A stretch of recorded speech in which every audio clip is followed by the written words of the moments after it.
মায়ের হাতটা কি ছেড়ে দিয়েছিল সে, নাকি পানির অতল তলে মাই ছেলেকে ধাক্কা দিয়ে জানালার দিকে ঠেলে দিয়েছিল?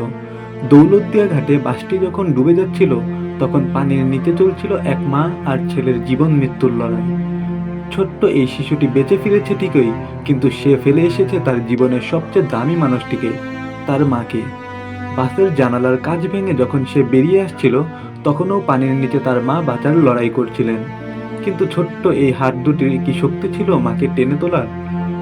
শিশুটির কান্না ভেজা কণ্ঠ শুনলে পাথরও গলে যাবে। সে বলছে, আম্মু বাসের ভেতর আটকা ছিল।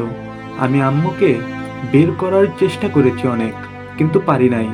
পানির নিচে দম আটকে আসছিল আমার, তাই জানালা দিয়ে বের হয়ে আসছি। ভাবুন তো একবার, সেই অন্ধকার পানির নিচে এক মুহূর্তের জন্য এই শিশুটির মাথায় কি চলছিল? মাকে রেখে আসার সেই অপরাধবোধ কি কোনো দিন পিছু ছাড়বে ওর? এই বয়সে মা হারানোর এই শোক সে সইবে কি করে?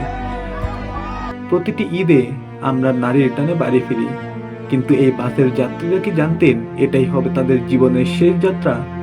দৌলতদিয়া ফেরিঘাটের অব্যবস্থাপনা আজ এই শিশুটিকে এতিম করে দিল।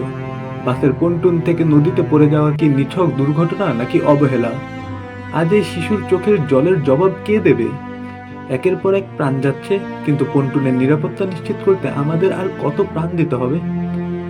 এই শিশুটির কান্না কি আমাদের বিবেককে নাড়া দেবে না? আমরা কি কেবল ভিডিও দেখে শেয়ার করে দায়িত্ব শেষ করব?